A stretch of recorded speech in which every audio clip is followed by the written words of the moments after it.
اس نے آئینے میں نظر آتے اپنی عکس کو جانچتی نظروں سے دیکھا، پھر چہرہ ذرا قریب کر کے اپنی آنکھوں میں کاجل کی باریک سی لکیر کھینچی۔ اس کی گرے آنکھیں جگمگانے لگی۔ حسن کے ساتھ گرے آنکھوں میں کاجل کی دھار نے اسے ایک الگ ہی روپ بخش دیا تھا۔ سادگی میں بھی وہ بے حد حسین لگ رہی تھی۔ دوپٹے کو کندھوں پر درست کرتے ہوئے اس نے اپنا بیگ اٹھایا۔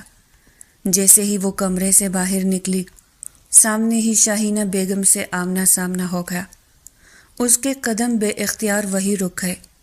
تم میری بات آخر سنتی کیوں نہیں ہو خفا؟ آخر کب تک مجھے یوں ستاؤ گی؟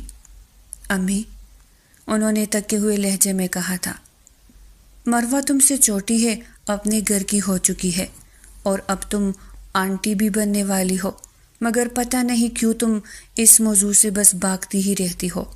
میری زندگی کا کیا بھروسہ، آج ہو کل نہ ہو۔ آج رشتے والے آ رہے ہیں اور اگر مجھے رشتہ پسند آ گیا تو میں ہاں کر دوں گی، پھر تمہاری ایک نہیں سنوں گی۔ ان کے لہجے میں فیصلہ تھا، صاف اور دو ٹوک، مگر اس نے بیزاری سے ہاتھ اٹھا کر بات کاٹ دی۔ امی پلیز بس کرے، مجھے شادی نہیں کرنی۔ کیا آپ کو میری شادی کے علاوہ اور کچھ سوچتا ہی نہیں؟ اس کی آواز میں جھنجھلاہٹ صاف جھلک رہی تھی۔ اگر مجھ سے چھوٹی بہن کی شادی پہلے ہو گئی ہے تو اس میں نہ اس کا کوئی کمال ہے نہ میرا کوئی قصور۔ میری شادی جب ہونی ہوگی ہو جائے گی، آپ پلیز میرے لیے فکر مند ہونا چھوڑ دیں۔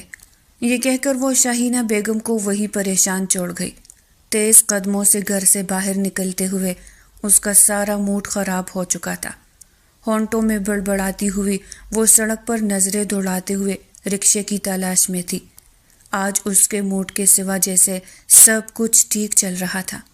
کچھ ہی دیر میں ایک رکشہ رک گیا، اس نے مختصر سا پتہ بتایا اور خاموشی سے پیچھے بیٹھ گئی۔ نظریں باہر جمائے وہ شہر کی دولتی ہوئی روشنیوں کو دیکھنے لگی، مگر ذہن کے اندر وہی شور تھا، وہی الجھن، جس سے وہ جتنا بھاگتی تھی وہ اتنی ہی مضبوطی سے اس کا پیچھا کرتی تھی۔ جیسے ہی اس نے یونیورسٹی میں قدم رکھا، اس کی نظریں بے اختیار جھک گئی۔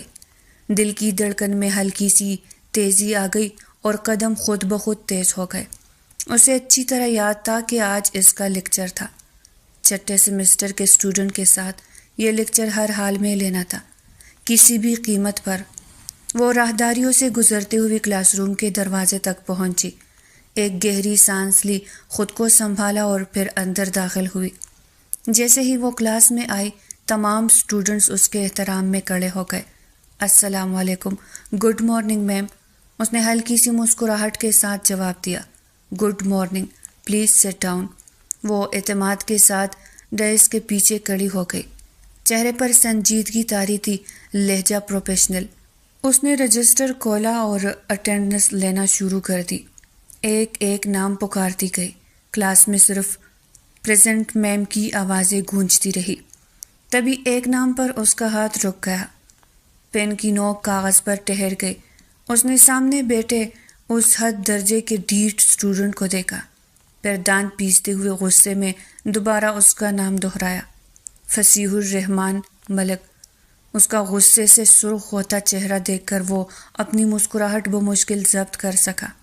لاپرواہی سے ہاتھ کھڑا کرتے ہوئے بولا، میں یہی ہوں میری جان، دیکھ تو لیا ہے یا پھر میرا نام پکارنے کی خواہش جاگنے لگی ہے آپ کو؟ اس کی اس بے باکی پر کلاس روم میں کہکہوں کی گونج پھیل گئی، جبکہ وہ دل ہی دل میں کھل اٹھی۔ غصے میں اس نے پھر زور سے رجسٹر پر پٹکا اور تیز کاٹدار نظروں سے فصیح کو گھورنے لگی، ایسی نظریں جن میں تنبیہ تھی۔ فصیح، کھڑے ہو جاؤ، آج تم پھر لیٹ ہو گئے ہو۔ ایک تو کلاس روم میں دیر سے آنا، اوپر سے بدتمیزی بھی۔ تم کیوں مجھے مجبور کرتے ہو کہ میں تمہیں پنشمنٹ دوں؟ وہ سخت غصے میں بولتے ہوئے اسے وارن کر رہی تھی۔ اس کی آواز میں اختیار تھا مگر آنکھوں میں اضطراب بھی۔ فصیح آہستہ آہستہ اپنی سیٹ سے اٹھا اور وہ کھڑا ہوتے ہی نظریں جھکا لینے کی بجائے اسے ایسی نگاہ سے دیکھنے لگا جیسے باقی ساری دنیا وہاں موجود ہی نہ ہو۔ پھر وہ ایک قدم آگے بڑھا۔ حفا کے دل کی دھڑکن تیز ہو گئی، وہ محبت پاش نظروں سے دیکھتا آگے بڑھا۔ حفا نے گھبرا کر اسے دیکھا، وہ بڑی کلاس میں بھی حد پار کر سکتا تھا۔ یہی کھڑے رہو، ایک قدم اور نہیں، حفا نے سختی سے کہا، مگر اس کی آواز کے آخر میں ہلکی سی لرزش چھپ نہ سکی۔ فصیح کے لبوں پر ہلکی سی مسکراہٹ ابھری، جیسے وہ جیت لینا چاہتا ہو۔ میڈم، میں تو صرف آپ کی بات سننے کے لیے آگے آیا ہوں۔ کلاس روم میں ایک بار پھر سے ہنسی کی آوازیں گونجنے لگی۔ حفا نے خود کو سنبھالا اور پوری قوت سے بولی، فصیح، یہ کلاس ہے اور میں تمہاری ٹیچر ہوں، حد میں رہنا سیکھو۔ وہ وہی رک گیا، نگاہیں اب بھی اسی پر تھی، مگر اس بار ان میں شرارت تھی۔ فصیح، واپس جاؤ اپنی سیٹ پر، وہ سخت غصے میں بولی تو وہ کندھے اچکاتا ہوا واپس مڑا اور شاہانہ انداز میں جا کر اپنی سیٹ پر بیٹھ گیا، مگر اس کا دیکھنے کا انداز ذرا بھی نہیں بدلا تھا۔ وہ اب بھی خمارآلود نگاہوں سے اسے دیکھ رہا تھا۔ پورے لیکچر کے دوران اس نے حفا کو بری طرح زچ کر کے رکھا تھا۔ وہ کبھی کوئی سوال کرتا تو کبھی کوئی۔ لیکچر لے کر جیسے ہی وہ نکلی، اس کا رخ سٹاف روم کی جانب تھا۔ سٹاف روم کا دروازہ کھولتے ہی اسے جیسے 100 واٹ کا جھٹکا لگا۔ سامنے ہی وہ کرسی پر بیٹھا اسے مسکراتی نظروں سے دیکھ رہا تھا۔ تم؟ وہ غصے سے چلائی، تم یہاں کیا کر رہے ہو؟ فوراً یہاں سے جاؤ۔ وہ اطمینان سے اٹھا، مسکراہٹ ہونٹوں پر ہی ٹھہری رہی۔ اتنا غصہ کیوں میری جان؟ سٹاف روم کوئی تمہاری ذاتی جاگیر تو نہیں، میں آپ کا ہی انتظار کر رہا تھا۔ حفا نے اسے سخت نظروں سے دیکھا، تم مجھے ہر جگہ ذلیل کرنے کیوں پہنچ جاتے ہو؟ فصیح، میرے سر میں بہت درد ہے، جاؤ ابھی یہاں سے، مجھے تم سے کوئی بات نہیں کرنی۔ فصیح نے پریشانی سے اس کی طرف دیکھا، وہ کچھ کہنا چاہتا تھا کہ حفا نے ہاتھ اٹھا کر اسے روک دیا۔ پلیز، میں کسی بھی بات کو سننے کے موڈ میں نہیں ہوں، جاؤ یہاں سے۔ تم میرے اسٹوڈنٹ ہو اور میں تمہاری ٹیچر ہوں، تم یہ بات سمجھتے کیوں نہیں ہو؟ سمجھنا ہی تو نہیں چاہتا ہوں میری جان۔ اس نے اپنے اور حفا کے درمیان تمام فاصلے مٹاتے ہوئے اس کا ہاتھ مضبوطی سے تھام لیا۔ حفا نے گھبرا کر اسے دیکھا اور ہاتھ چھڑانے کی کوشش کی۔ فصیح، چھوڑو مجھے، دور ہٹو۔ وہ اس کے حصار میں مچلی تھی۔ فصیح نے اسے مخمور نظروں سے دیکھا اور دل فریب انداز میں بولا، تمہیں چھوڑنے کا دل ہی تو نہیں کرتا، کیا کروں؟ اس دل کا جو صرف تم سے محبت کرنا جانتا ہے، تم کیوں نہیں سمجھتی، کیوں نہیں سنتی ان دھڑکنوں کو؟ وہ بے چین ہوا تھا۔ حفا نے سٹ پٹا کر نظریں چراتے مزاحمت کی تھی، تبھی سٹاف روم کا دروازہ کھلا اور وہ تیزی سے اس سے دور ہوا۔ حفا نے وہ بمشکل خود کو سنبھالا تھا۔ سامنے پروفیسر کو دیکھ کر فصیح نے بے اختیار دانت پیسے۔ اس بڈھے کو بھی ابھی آنا تھا، سارا کام خراب کر دیا۔ حفا نے اسے گھور کر دیکھا، وہ بھلا کر ڈھیٹ تھا۔ اچھا بھلا آج میں تمہیں منا کر ہی جاتا، جب تک تم مجھ سے نکاح کرنے کے لیے مان نہیں جاتی میں تمہارا پیچھے نہیں چھوڑنے والا، لیکن آج اس بڈھے کی وجہ سے تم بچ گئی ہو۔ وہ ٹیبل پر پڑے حفا کے نوٹس اٹھاتا ہوا پروفیسر کے کسی بھی قسم کے سوال سے بچنے کے لیے تیزی سے وہاں سے نکل گیا، تو حفا بھی خود کو نارمل کرتی کرسی پر سنبھل کر بیٹھی تھی اور اپنا کام کرنے لگی تھی۔ حفا جیسے ہی وہ یونیورسٹی کے گیٹ سے نکلی تو سیدھی نظریں گاڑی سے ٹیک لگائے کڑے فصیح پر پڑی۔ وہ خود پر ضبط کرتی آگے بڑھ گئی، جبکہ وہ گاڑی انہیں بیٹھتا گاڑی اس کے برابر چلانے لگا۔ ساتھ ساتھ وہ اپنی سحر انگیز آواز میں گیت بھی گنگنا رہا تھا۔ الو کا پٹھا، دل ہی دل میں اس سے بری طرح زچ ہوئی تھی۔ تبھی وہ گاڑی روکتا ہوا باہر نکلا اور اس کے سامنے آیا۔ حفا نے بڑی فرصت سے بازو سینے پر لپیٹتے ہوئے اسے گھورا۔ تم آخر چاہتے کیا ہو؟ کیوں مجھے پریشان کرنے پر تلے ہوئے ہو؟ اب راستے میں تماشا کرو گے تو لوگ تمہیں تو کچھ نہیں کہیں گے، مگر میرے کردار پر انگلیاں اٹھائیں گے۔ مگر تمہیں اس سے کیا؟ فصیح لب بھینچ کر رہ گیا۔ کس میں اتنی ہمت ہے جو میرے ہوتے ہوئے تمہاری طرف انگلی بھی اٹھائے؟ کردار کشی تو بہت دور کی بات ہے۔ حفا کو اس لمحے وہ بے حد سنجیدہ لگا تھا۔ دیکھو، تماشا میں نہیں تم کر رہی ہو۔ بیٹھو گاڑی میں تمہیں گھر تک چھوڑ دوں گا۔ حفا نے گہری سرد سانس لی۔ فصیح، تم سمجھتے کیوں نہیں؟ جاؤ یہاں سے اور میرے راستے میں مت آیا کرو۔ اگلے ہی لمحے وہ اس کا ہاتھ زبردستی پکڑ کر گاڑی میں بٹھاتا ہوا خود بھی گاڑی میں بیٹھا۔ یہ سب اتنی جلدی ہوا تھا کہ وہ سمجھ ہی نہ پائی۔ اسے گاڑی سٹارٹ کرتے دیکھ کر وہ سخت بدمزہ ہوئی تھی اور آنکھیں میچ کر جیسے اپنے غصے پر قابو پایا ہو۔ پریشان مت ہو، میں تمہیں اغوا کر کے نہیں لے جا رہا، اور اغوا کر کے نکاح کرنے کا ارادہ تو بالکل بھی نہیں ہے میرا۔ میں تو بس تمہاری ہاں کا انتظار کر رہا ہوں اور بہت شان سے بارات لے کر آؤں گا۔ وہ پرشوق لہجے میں بولتا ہوا اسے تپا گیا۔ وہ بھی خاموش ہو گئی تھی۔ شدید سر درد کے ساتھ وہ سڑک پر کوئی بھی تماشا نہیں چاہتی تھی، تبھی خاموش ہو گئی تھی۔ وہ گاڑی مین روڈ پر لے آیا تھا۔ فصیح، میں تم سے ایک بار پھر کہہ رہی ہوں کہ اپنی حرکتوں سے باز آ جاؤ۔ کیوں تم میرے پیچھے پڑ گئے ہو؟ اپنے اور میرے درمیان رشتے کا ہی لحاظ کر لو۔ میں تم سے عمر میں بڑی ہوں اور تمہاری ٹیچر بھی ہوں۔ اس کی بات پر وہ دل فریب انداز میں مسکرایا اور اس کا ہاتھ تھام کر بے اختیار اپنے سینے پر رکھا۔ ہاں تو کیا ہوا؟ جو تم مجھ سے بڑی ہو تو ڈانٹ لیا کرنا، شرارت کروں تو کان کھینچ دینا۔ تمہارے پاس تو پرمٹ ہے نا مجھ پر ظلم کرنے کا، اور ویسے بھی میں اس ایج ڈفرینس کو نہیں مانتا۔ اور دوسری بات تو اور بھی اچھی ہے کہ تم میری ٹیچر ہو، تم مجھے لیکچر دینا اور میں تمہیں محبت کرنا سکھاؤں گا۔ شرارت سے آنکھ مارتا ہوا بولا تو حفا بے اختیار سرخ پڑتے ہوئے اپنا ہاتھ کھینچ گئی۔ تم بہت بدتمیز ہو، خبردار جو آئندہ مجھ سے ایسی کوئی بھی بات کی تو۔ تم تو دن بدن بگڑتے ہی جا رہے ہو۔ اپنے دماغ سے یہ بات نکال دو کہ میں تمہیں کبھی بھی پازیٹیو رسپانس دوں گی۔ میں تم سے شادی نہیں کروں گی۔ فصیح، یہ بات تم لکھ لو۔ فصیح نے غصے سے اسٹیئرنگ پر ہاتھ مارا تو حفا سہم کر گاڑی کے گیٹ سے جا لگی۔ اس نے پہلی بار فصیح کو اس طرح غصے میں دیکھا تھا۔ میں جو بات بھی کرتا ہوں تم مجھے اس کا الٹ جواب ہی کیوں دیتی؟ تم میرے جذبات کو سمجھتی کیوں نہیں ہو؟ یا تمہیں میری آنکھوں میں اپنے لیے جنون نظر نہیں آتا؟ مجھے لگتا ہے کہ میں کوئی سڑک چاپ آوارہ عاشق ہوں جو صرف تمہارے ساتھ ٹائم پاس کرنے کی کوشش میں ہوں۔ میں زندگی میں سیٹل نہیں ہوں، تمہیں اچھا لائف سٹائل نہیں دے سکتا۔ تو یہ تمہاری بہت بڑی غلط فہمی ہے۔ میرے بابا کا بہت بڑا بزنس ہے، کتنے ایمپائرز ہیں، اور وہ سب کچھ میرا ہی تو ہے، اور میں بہت جلد بزنس بھی جوائن کرنے والا ہوں۔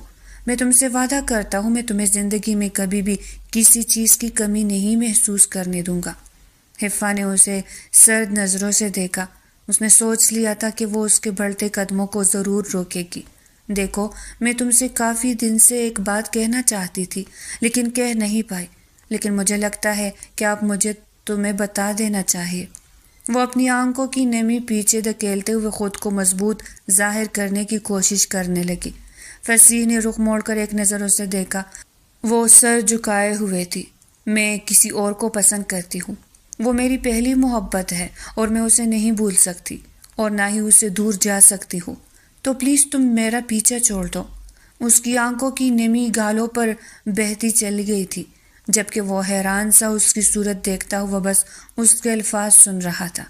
اسے ایسا لگ رہا تھا جیسے کسی نے اس کے جسم سے روح کھینچ لی ہو۔ حفا نے خود پر ضبط کیا، جس کے پاس فصیح کو اس طرح روکنے کے سوا کوئی چارہ نہیں تھا۔ مجھے یہی اتار دو، آگے میں خود چلی جاؤں گی۔ کچھ دیر بعد حفا کی سر آواز گاڑی میں گونجی تو وہ جیسے ہوش میں، مجھے آپ کی باتوں پر یقین تو نہیں ہے، لیکن پھر بھی میں اس خوش نصیب انسان سے ملنا چاہتا ہوں جو تمہاری محبت ہے۔ فصیح کی اس بات پر حفا کے چہرے کی رنگت مزید سرخ ہوئی تھی۔ تبھی گھبراتے ہوئے جلدی سے بولی، مجھے یہی اتار دو، آگے میں خود چلی جاؤں گی، گھر پر امی انتظار کر رہی ہوگی۔ جواب میں وہ پیکی سی ہنسی ہنس دیا، مجھ پر اتنا تو بھروسہ کرتی ہے نا کہ میں تمہیں کبھی کوئی نقصان نہیں پہنچا سکتا، بے فکر رہو، تمہیں گھر کے باہر چھوڑ دوں گا۔ وہ بے حد سنجیدہ تھا۔ حفا کے دل میں ایک ٹیس ٹیس سی اٹھی تھی۔ سامنے بیٹھے اس شخص کا چہرہ اداسی کی لپیٹ میں تھا تو اس کا دل بھی تکلیف سے دو چار ہوا تھا۔ اس نے غیر محسوس طریقے سے اپنے آنسو صاف کیے تھے۔ کمی تم میں نہیں مجھ میں ہے فصیح، میں تمہیں وہ سب نہیں دے سکتی جو ایک نارمل لڑکی تمہیں دے پاتی۔ میں ایک محبت کے لیے تمہاری زندگی برباد نہیں کر سکتی اور نہ ہی میں اتنی خود غرض ہوں کہ صرف اپنا فائدہ دیکھوں۔ آج تمہیں تھوڑی تکلیف ہوگی لیکن تم زندگی میں جب آگے بڑھ جاؤ گے تو مجھے بھول جاؤ گے اور ایک کامیاب زندگی گزارو گے۔ وہ دل ہی دل میں اس سے مخاطب تھی۔ ہارن کی تیز آواز پر وہ چونک کر اسے دیکھنے لگی۔ وہ آنکھوں میں سنجیدگی لیے سامنے دیکھ رہا تھا۔ حفا نے خود کو نارمل کرنا چاہا تو وہ اسی کے گھر کے سامنے گاڑی روکے ہوئے تھا۔ وہ خود پر ضبط کرتی تیزی سے گاڑی سے اتری، لیکن فصیح کی آواز نے اس کے قدم روک لیے۔ میں اب تمہارے راستے میں کبھی نہیں آؤں گا، اور تب تک نہیں آؤں گا جب تک خود نہیں پکارو گی۔ وہ اسے ایک نظر دیکھتی آگے بڑھ گئی تھی۔ وہ آنکھوں میں تشنگی لیے اسے دیکھ رہا تھا اور وہ مڑ کر اس کا قرب میں ڈوبا چہرہ نہیں دیکھ سکتی تھی۔ وہ جانتی تھی کہ اگر اس نے مڑ کر دیکھا تو پتھر کی ہو جائے گی، اور وہ پتھر ہونے سے ہی تو ڈرتی تھی۔ جیسے ہی وہ کمرے میں داخل ہوئی تو اس میں دروازہ بند کرتے ہوئے خود کو بستر پر گرا لیا۔ کمرے میں گف اندھیرا تھا، اور ایسا ہی اندھیرا اسے اپنی پوری زندگی پر چھایا ہوا محسوس ہو رہا تھا۔ روشنی کی کوئی بھی کرن باقی نہیں تھی۔ وہ تکیے میں اپنی سسکیوں کا گلا گھونٹنے لگی۔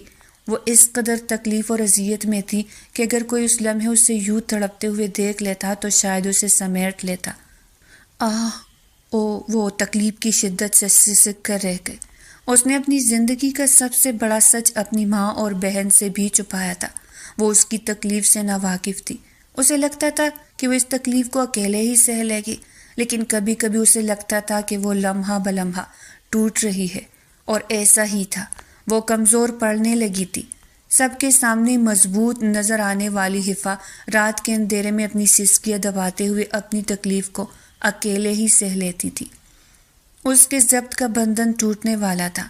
بس یہ دیکھنا باقی تھا کہ وہ کسی ہستی کے کندھے پر سر رکھ کر اپنے دل کا بوجھ ہلکا کرتی ہے۔ اگلی صبح اس نے بستر سے اٹھنے کی کوشش کی تو سر بری طرح چکرا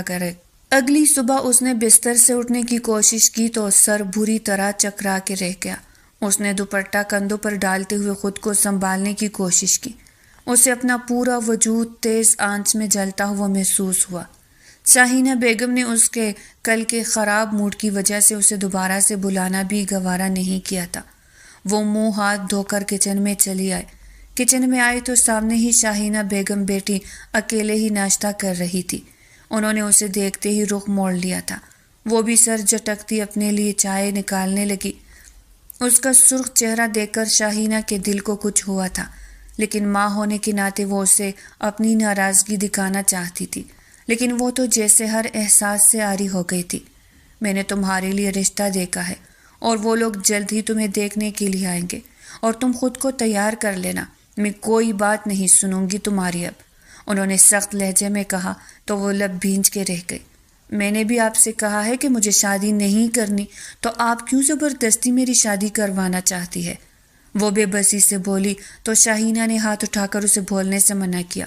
بس بہت ہو گئی تمہاری منمانی، بس وہ لوگ آئیں گے، اور جیسے ہی انہوں نے تمہیں پسند کر لیا تو پھر میں دیر نہیں کروں گی۔ اس نے بہت کوشش کی تھی کہ وہ اپنے آنسو روک سکے۔ شاہینہ نے اسے روتے دیکھا تو اس کا ہاتھ تھام کر اپنے سامنے بٹھایا اور محبت سے اس کے آنسو صاف کیے۔ آخر وہ ان کی بے حد پیاری اور فرمان بردار بیٹی تھی، وہ کب تک اس سے ناراض رہتی؟ دیکھو تم میری جان ہو، میری بے حد پیاری بیٹی ہو، میں تمہیں یوں ساری زندگی برباد کرتے ہوئے نہیں دیکھ سکتی۔ میں چاہتی ہوں کہ تمہارا گھر بس جائے، تمہیں محبت کرنے والا شوہر ملے، میرے بعد تم دنیا کی ٹوکروں پر آ جاؤ گی، اور میں نہیں چاہتی کہ تم یوں اپنی زندگی برباد کرو۔ وہ محبت سے بولتی اسے سمجھا رہی تھی، اور ان کے ہاتھوں سے اپنے ہاتھ چھڑاتے ہوئے بولی، امی آپ کتنا بھی مجھے فورس کر لے، مگر میری نہ ہاں میں نہیں بدلے گی، میں کبھی شادی نہیں کروں گی، اور آپ پلیز اس ٹاپک کو چھوڑ دیں۔ وہ بھی خفگی سے بولتی ہوئی چائے کا کپ اٹھا کر لبوں سے لگا گئی۔ دیکھو خفا، اگر تم سمجھتی ہو کہ تم اکیلے زندگی گزار سکتی ہو تو تمہیں میرے گھر میں رہنے کی کوئی ضرورت نہیں ہے، تم اس گھر سے چلی جاؤ۔ خفا نے سرد آنکھوں سے انہیں دیکھا۔ وہ بے یقین تھی کہ کیسے وہ اسے چھوڑنے کی بات کر رہی تھی۔ وہ کاٹدار مسکراہٹ لبوں پہ سجاتے ہوئے بولی، میں جانتی تھی کہ آپ لوگ مجھے زیادہ دیر برداشت نہیں کریں گے، اور نہ ہی میں آپ پر بوجھ بننا چاہتی ہوں۔ میں آپ کے لیے بوجھ نہیں ہوں، اللہ کا مجھ پر بہت کرم ہے، میں اپنے ساتھ ساتھ آپ کا خرچہ بھی اٹھا سکتی ہوں، اور پلیز آپ کو خدا کا واسطہ ہے مجھ سے دوبارہ ایسی کوئی بات مت کیجیے گا، اور نہ ہی مجھے کوئی شادی کرنی ہے۔ شاہینہ نے اسے گلے لگاتے ہوئے اس کے ماتھے پر لب رکھے تھے اور پھر اسے بخار کی دوائی دے کر سو جانے کی ہدایت کی تھی۔ وہ انہیں مطمئن دیکھ کر اپنے کمرے میں آ کر آرام سے سو گئی تھی۔ اسے لگا تھا کہ شاہینہ دوبارہ کبھی اس ٹاپک پر کوئی بات نہیں کرے گی، مگر یہ اس کی خام خیالی تھی۔ وہ اب بھی اس کی فکر میں ہلکان تھی۔ ان کا بس نہیں چل رہا تھا کہ کب اچھا رشتہ آئے اور وہ اسے بس اس شخص کے ساتھ رخصت کر دے۔ 2 دن کی چھٹی کے بعد آج یونیورسٹی آئی تھی۔ آتے ہی وہ اسٹاف روم میں آئی اور اس نے فائل اٹھاتے ہوئے اپنا شیڈیول چیک کیا۔ اسے حیرت کا شدید ترین جھٹکا لگا۔ سیمسٹر 6 کے تمام لیکچر ہٹا دیے گئے تھے۔ وہ چونک سی گئی تھی۔ 2 دن کی غیر حاضری میں کیا سے کیا ہو گیا تھا۔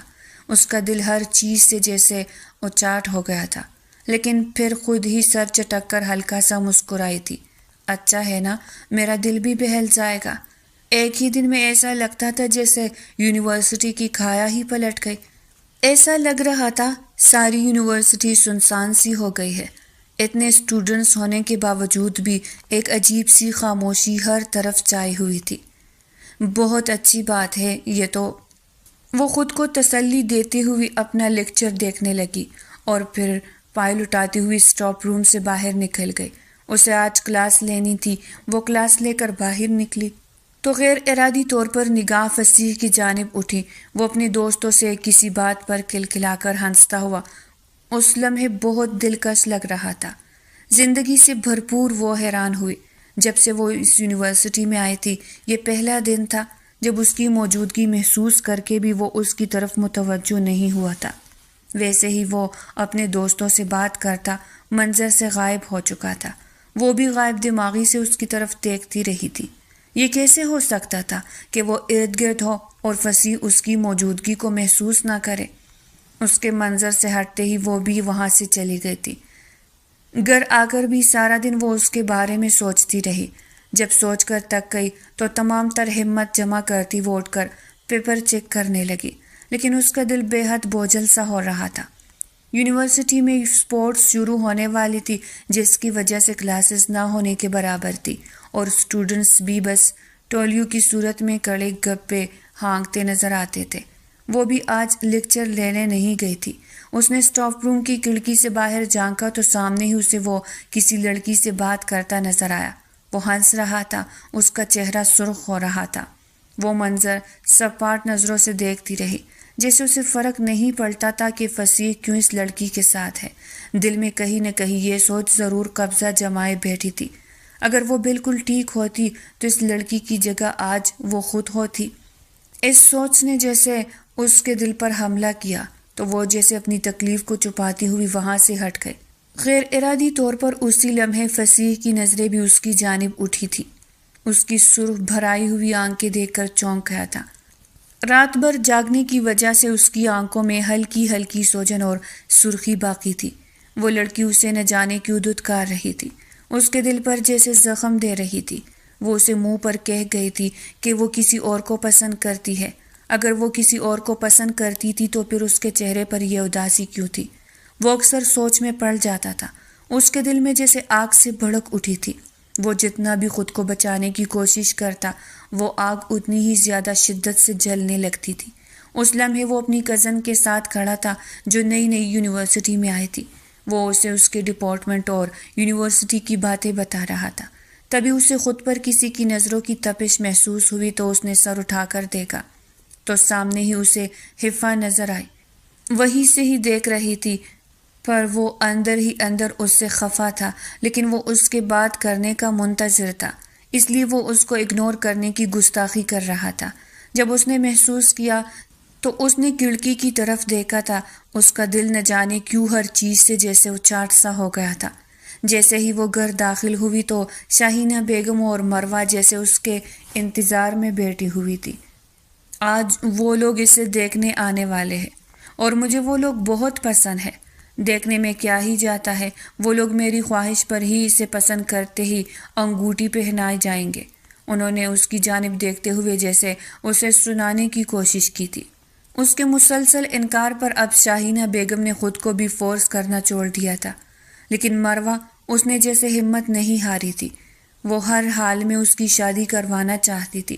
وہ خاموشی سر جھکائے اندر کی جانب بڑھ گئی۔ مروہ اور شاہینہ کو وہ لوگ بہت اچھے لگے تھے، لیکن وہ جلد ہی منگنی کی رسم ادا کرنا چاہتے تھے اور پھر 4 ماہ کے بعد نکاح اور رخصتی کی تاریخ بھی طے ہو گئی۔ سب کچھ ایسے ہی اس کی مرضی کے خلاف ہو رہا تھا۔ اس کا دل بری طرح زخمی ہوا تھا، لیکن وہ کسی کو بھی اپنے زخم دکھا نہیں سکتی تھی۔ وہ یونیورسٹی روز جاتی تھی، گھر آ کر اس کی روٹین تھوڑی بدل ضرور گئی تھی، اور ساتھ ہی اس کی خاموشی بھی گہری ہوتی چلی گئی۔ یونیورسٹی میں بھی اس کی مصروفیات بڑھ گئی تھی، کیونکہ فائنلز کے پیپرز ہونے والے تھے، اور اسے 6 سیمسٹر کے لیے اس کے ڈپارٹمنٹ نے یہ پارٹی رکھی تھی۔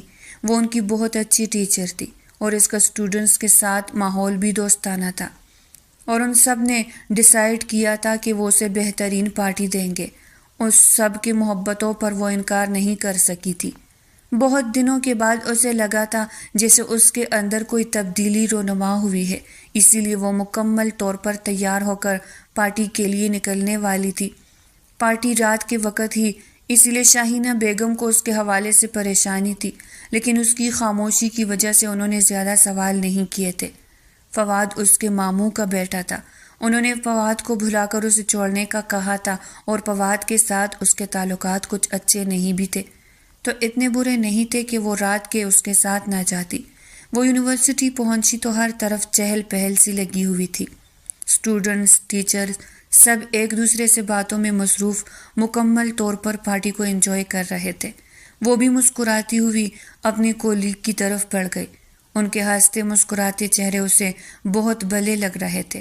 اسٹوڈنٹ اسٹیج پر مائک لے کر مستیاں کر رہے تھے۔ آج ان کے یونٹ نے کچھ گیمز پلان کی تھی۔ ان کا کہنا تھا کہ سب حصہ لیں گے۔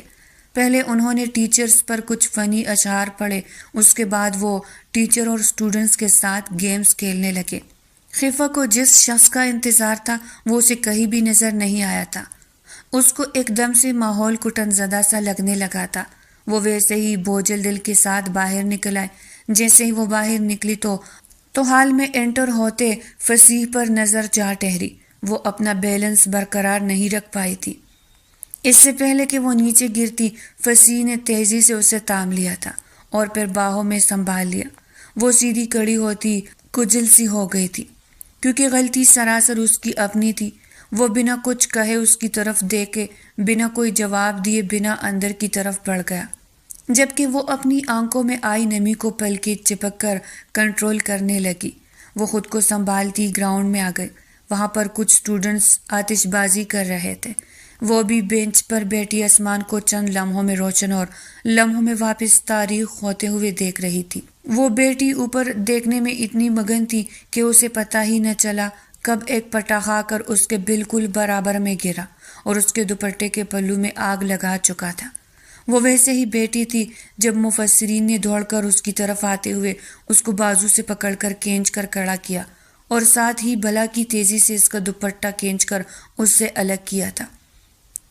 اس نے آؤ دیکھا نہ تھاؤ اور ایک زوردار تپڑ فصیح کے منہ پر دے مارا۔ تپڑ کھانے کے باوجود وہی سے پریشان نظروں سے دیکھ رہا تھا۔ تم ٹھیک ہو؟ تمہیں کچھ ہوا تو نہیں؟ تمہارا لباس تو ٹھیک ہے نا؟ کہیں جلن تو نہیں ہو رہی؟ وہ اپنے چہرے پر پڑنے والے تھپڑ کو بھلائے بس اس سے پریشان نظروں سے دیکھتا ہوا پوچھ رہا تھا۔ اس نے الجھ کر فصیح کو دیکھا اور پھر بے اختیار نظریں تھوڑے فاصلے پر پڑے جلے ہوئے دوپٹے پر گئی۔ وہ بالکل گم سم سی ہو گئی تھی، جبکہ فصیح نے اسے بازو سے پکڑ کر جھنجھوڑ ڈالا۔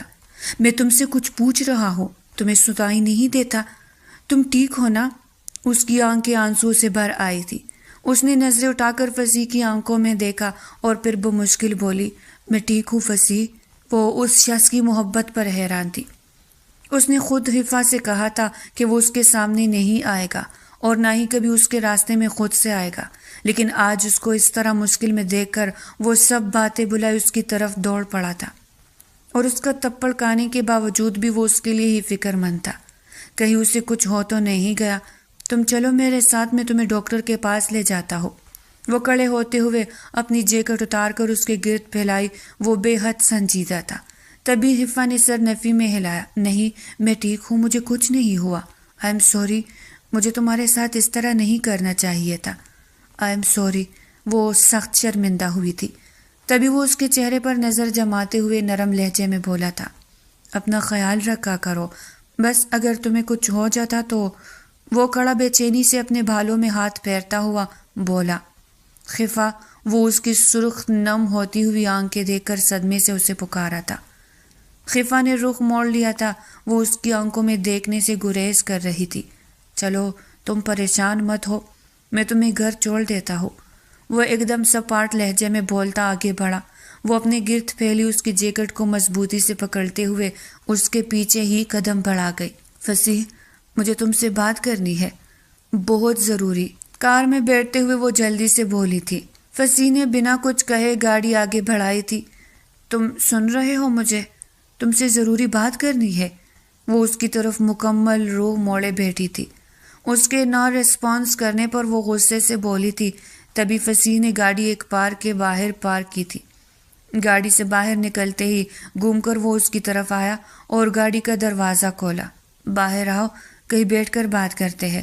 وہ بھی سنجیدگی سے بولا. اس وقت وہ دونوں قدر سنسان جگہ پر ایک بینچ پر آ بیٹھے تھے. پارک میں کافی لوگ تھے لیکن اس سائڈ پر اندھیرا تھا، اس لیے یہاں کوئی نہیں تھا. ان کو یہاں بیٹھے 15 منٹ سے زیادہ ٹائم گزر گیا تھا اور وہ دونوں خاموش تھے. نہ ہی وہ بات کر رہی تھی اور نہ ہی فصیح. اس کی خاموشی سے وہ چڑھ کر بولا. اب آپ کو گھر نہیں جانا کیا؟ آپ کی امی انتظار کر رہی ہوگی. اندھیرے میں اس کی مدھم آواز گونجی تو خفا ہوش میں آئی. فصیح، ایک بات بتاؤ مجھے، تم مجھ سے اتنی محبت کیوں کرتے ہو؟ حلق میں اٹکتے آنسو کے گھولے کو بمشکل نکلتے ہوئے اس نے نم آواز میں پوچھا تھا. فصیح نے تڑپ کر اسے دیکھا اور پھر مدھم آواز میں ہی بولا. محبت؟ میں نے کہاں محبت کی ہے تم سے؟ محبت تو خود بخود ہو گئی اور کب ہوئی مجھے پتہ نہیں چلا. تمہیں تنگ کرتے کرتے محبت کر بیٹھا ہوں.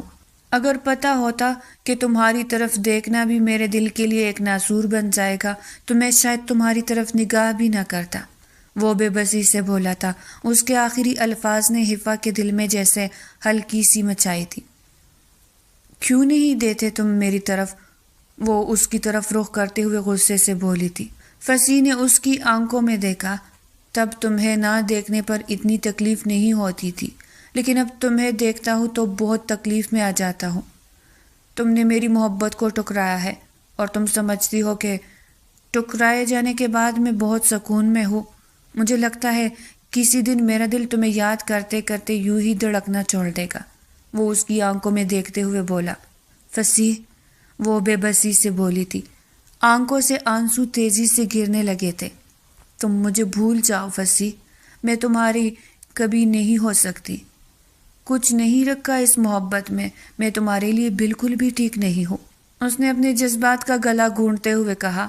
دونوں کی آنکھوں میں آنسو کی نمی ابھر رہی تھی. بھلا دیتا، اگر یہ صرف بات میرے دل تک رہتی. تمہاری محبت جنون بن کر میری رگوں میں خون کی طرح دوڑتی ہے. میں نہیں بھول سکتا. اور تم مجھے بتاؤ، تم کیوں نہیں ہو ٹھیک میرے لیے؟ تمہیں یہ لگتا ہے کہ تم مجھ سے بڑی ہو، بس یہی بات ہے نا؟ وہ بے حد سنجیدہ سائز کی طرف دیکھتے ہوئے کہہ رہا تھا. نہیں، وہ تکلیف سے چلائی تھی. تم کیوں نہیں سمجھ رہے؟ میں ٹھیک نہیں ہوں. میں کسی بھی لحاظ سے تمہارے لیے بہتر نہیں ہوں، نہ ہی عمر کے لحاظ سے اور نہ ہی کسی اور لحاظ سے. وہ نم نگاہوں سے تبھی آواز میں چلا کر بولی تھی. فصیح نے آنکھیں سکیڑ کر اسے غور سے دیکھا.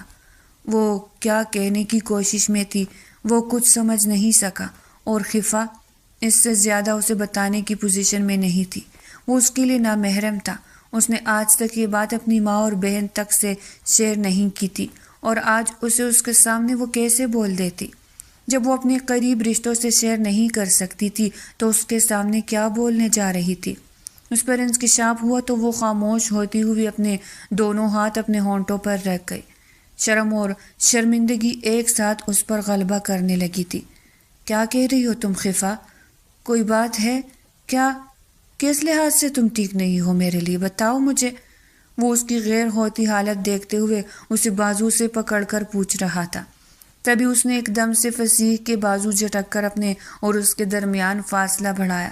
کچھ نہیں، بس مجھے میرے گھر چھوڑ دو، رات بہت ہو گئی ہے، امی انتظار کر رہی ہوگی، وہ لرزتی ہوئی آواز میں کہتی ہوئی اپنے بھال پیشانی سے پیچھے کرتی ہوئی قدم آگے بڑھانے لگی۔